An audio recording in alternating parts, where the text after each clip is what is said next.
Hello everyone, मैं आज explain करने वाली हूँ लव नेक्स्ट डोर का एपिसोड 3। एपिसोड के स्टार्टिंग में 2007 का सीन दिखाया जाता है जहाँ सियोल नेशनल स्विमिंग कंपटीशन में सुंगयू ने पार्टिसिपेट किया था। उसके कोच आकर उसके पेरेंट्स के बारे में पूछते हैं तो वो कहता है कि दोनों बिजी हैं, नहीं आ पाएंगे। सुंगयू की mom ministry of foreign affairs में काम करती थी और डैड एक डॉक्टर थे, तो दोनों बहुत ही बिजी रहते थे, इसलिए वो बहुत अपसेट था। पर रियू वहाँ पर थी और बहुत जोर जोर से चिल्लाकर उसे चीयर कर रही थी।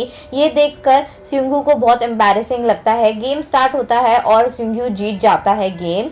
दोनों ही बहुत खुश होते हैं। अब प्रेजेंट में रात के 3 बजे रियू के जोर से चिल्लाने के कारण सुंगयू उठ जाता है और खिड़की खोल के उसे चिल्लाने लगता है, क्या तुम पागल हो गई हो, इतनी रात को क्यों चिल्ला रही हो। तो रियू कहती है, ओ क्या मैंने सुंगयू बेबी को जगा दिया। तो वो चुप हो जा कहता है। रियू कहती है, क्या बेबी सो नहीं पा रहा, क्या मैं तुम्हारे लिए लोरी गा के सुनाऊं। सुंगयू उसे चुप होने के लिए कहता है। रियू जो रात को हॉरर मूवी देख रही होती है उसका सुंगयू स्पॉइलर देके खिड़की बंद करके सोने चला जाता है और स्पॉइलर सुनने के बाद रियू चिल्लाने लगती है कि तुमने मुझे स्पॉइलर क्यों दिया। नेक्स्ट मॉर्निंग सुंगयू अपने पेरेंट्स के साथ ब्रेकफास्ट कर रहा होता है तो मॉम कहती है, मैं बहुत खुश हूँ तुम हमारे साथ रहने आ गए हो। तो वो कहता है, ऑफिस से नजदीक था इसीलिए मैं आया हूँ। सुंगयू कहता है, आप नेक्स्ट कब जा रही हो। तो मॉम कहती है, तुम्हारे डैड ने भी यही पूछा, लगता है तुम भी चाहते हो मैं यहाँ से चली जाऊँ। तो वो कहता है, ऐसा नहीं, आपको यहाँ रहना पसंद नहीं है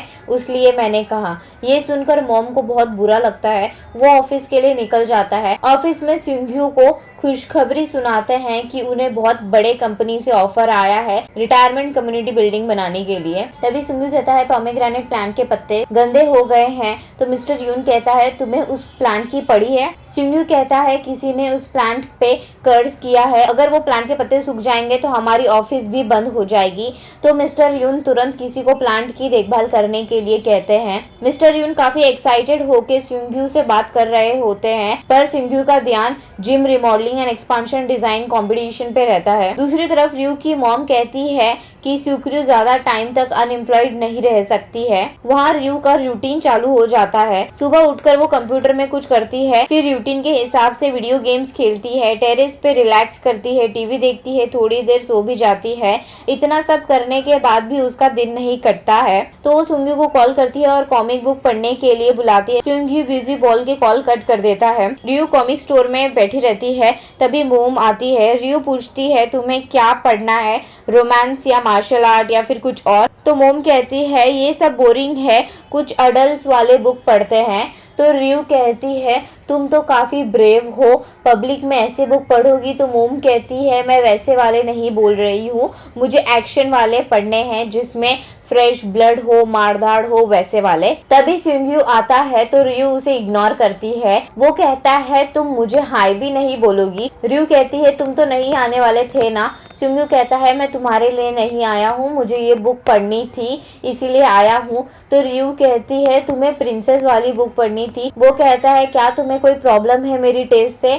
थोड़ी देर बाद दोनों बिजी बोलकर रियू को छोड़ के चले जाते हैं। अगले दिन रियू अपने पेरेंट्स को हेल्प ऑफर करती है पर उसे मना कर देते हैं। तभी रियू की होमरूम टीचर आती है और ऑर्डर देती है। रियू के पेरेंट्स बिजी रहते हैं तो टीचर को ऑर्डर खुद ही लेके जाने के लिए रिक्वेस्ट करते हैं। तो रियू कहती है, मैं हेल्प करती हूँ। रियू की टीचर अब प्रिंसिपल बन गई होती है। वो रियू की तारीफ करती है। तभी उन्हें सुंगयू भी मिल जाता है। सुंगयू बिजी रहता है तो प्रिंसिपल सिर्फ रियू को बच्चों को स्पीच देने के लिए कहती है। रियू उन्हें मना नहीं कर पाती है। बच्चे रियू से सवाल पूछने लगते हैं और रियू उन्हें अच्छे से आंसर करती है। रियू बताती है कि मैं ग्रिप में प्रोजेक्ट मैनेजर थी। तो एक बच्ची पूछती है, क्या प्रोजेक्ट मैनेजर बनना ही आपका ड्रीम था।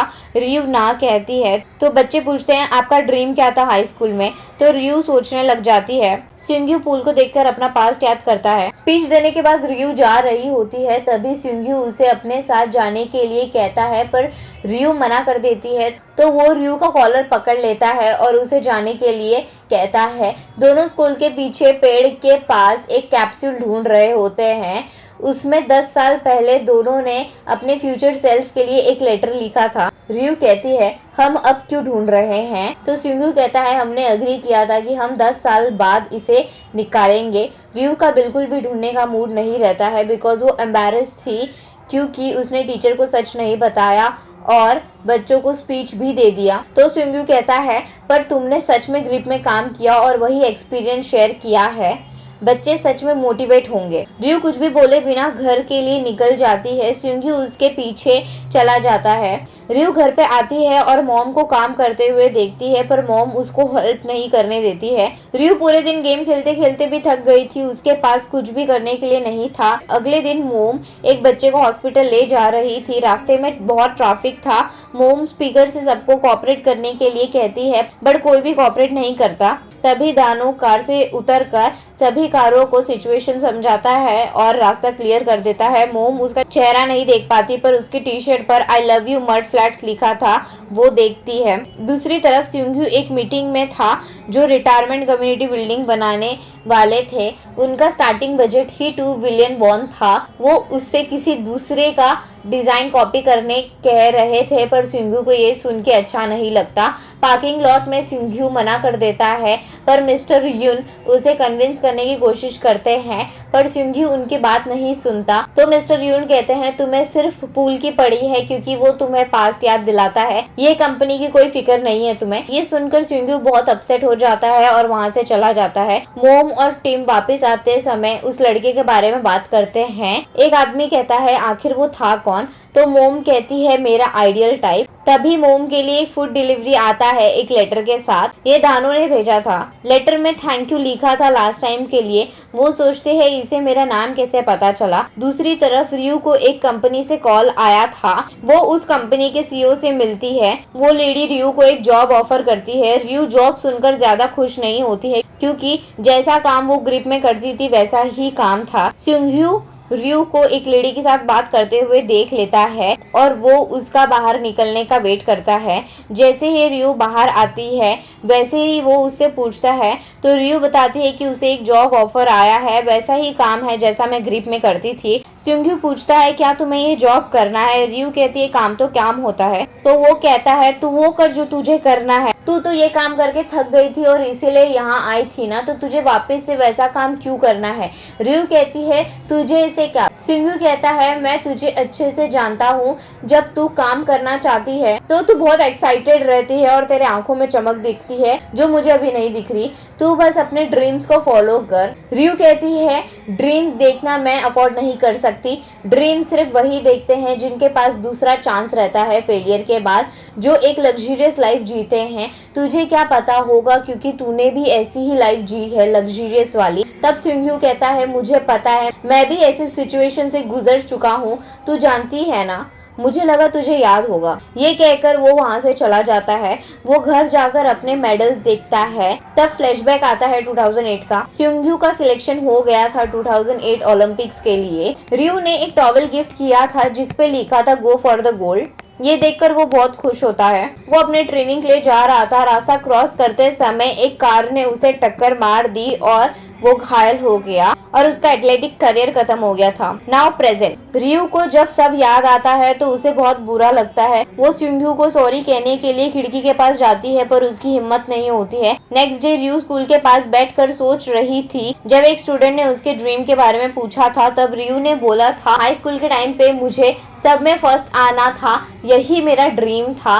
मॉम को प्राउड फील करवाना, सबसे तारीफ सुनना, यही ड्रीम था। पर अब ये सोचकर मुझे बुरा लगता है क्योंकि कभी मैंने खुद के बारे में नहीं सोचा। तभी रियू के फोन पे इंटरव्यू का मैसेज आता है और ये देखकर वो सोचने लग जाती है। रात में स्कूल की प्रिंसिपल कचरा फेंकने बाहर आती है और रियू को देखती है जो पेड़ के पास मिट्टी हटा रही होती है। दोनों एक दूसरे को देखकर डर जाते हैं। प्रिंसिपल रियू को अपने ऑफिस लेकर जाती है और पूछती है वो वहाँ क्या कर रही थी। तो रियू कहती है 10 साल पहले हमने एक टाइम कैप्सूल छुपाया था, वही ढूंढ रही थी। और वो टीचर को सॉरी कहकर सब सच बता देती है अपने जॉब के बारे में। टीचर उसके फैसले को सपोर्ट करती है और उसे आगे बढ़ने के लिए कहती है।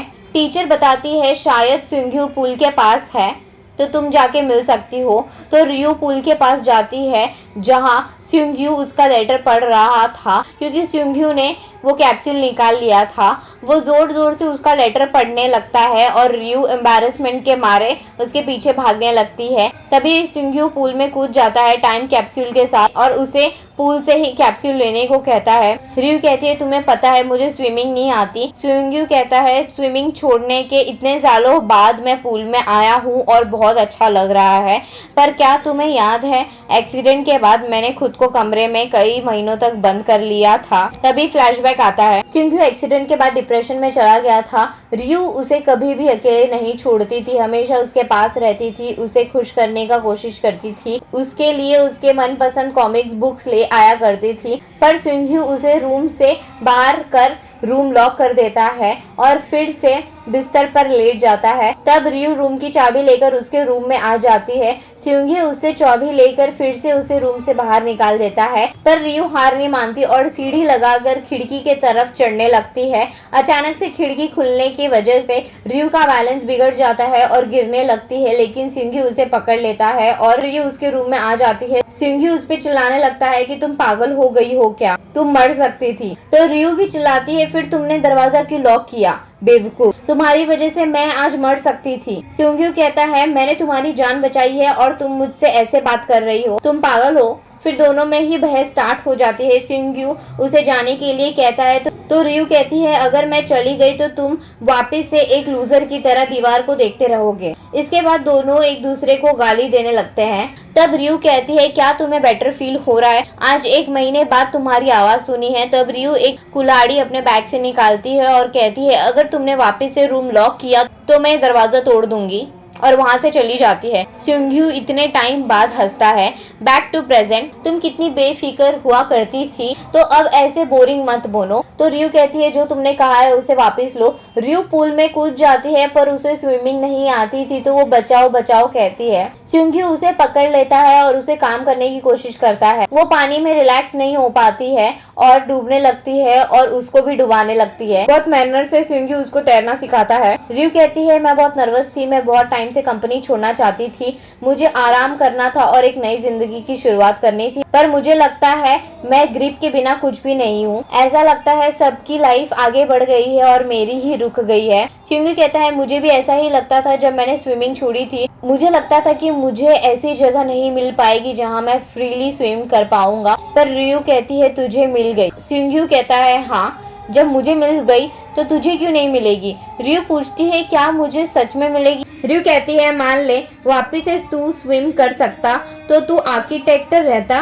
तो सुंग्यू हाँ कहता है और उससे पूछता है मान ले क्या तू वापस से ग्रिप ज्वाइन करती। तो रियू ना कहती है। सुंग्यू वापस से कहता है मान ले तू एंगेजमेंट टूटने के पहले टाइम में जा सकती तो तू जाती। रियू कहती है मुझे जाना ही नहीं है और उसका बैलेंस बिगड़ जाता है, पर सुंग्यू उसे पकड़ लेता है। तब एक फ्लैशबैक दिखाया जाता है हाई स्कूल का। सुंग्यू, रियू और मोम अपने फ्यूचर सेल्स को लेटर लिख रहे होते हैं। तो मोम कहती है हम 10 साल बाद खोलेंगे, अगर किसी ने भी 10 साल से पहले खोला तो उसको 1000 साल तक बैड लक रहेगा। तो रियू डन कहती है। सुंग्यू उस लेटर में अपनी फीलिंग रियू को बताने के बारे में लिखता है। एपिसोड 3 की कहानी यही खत्म होती है।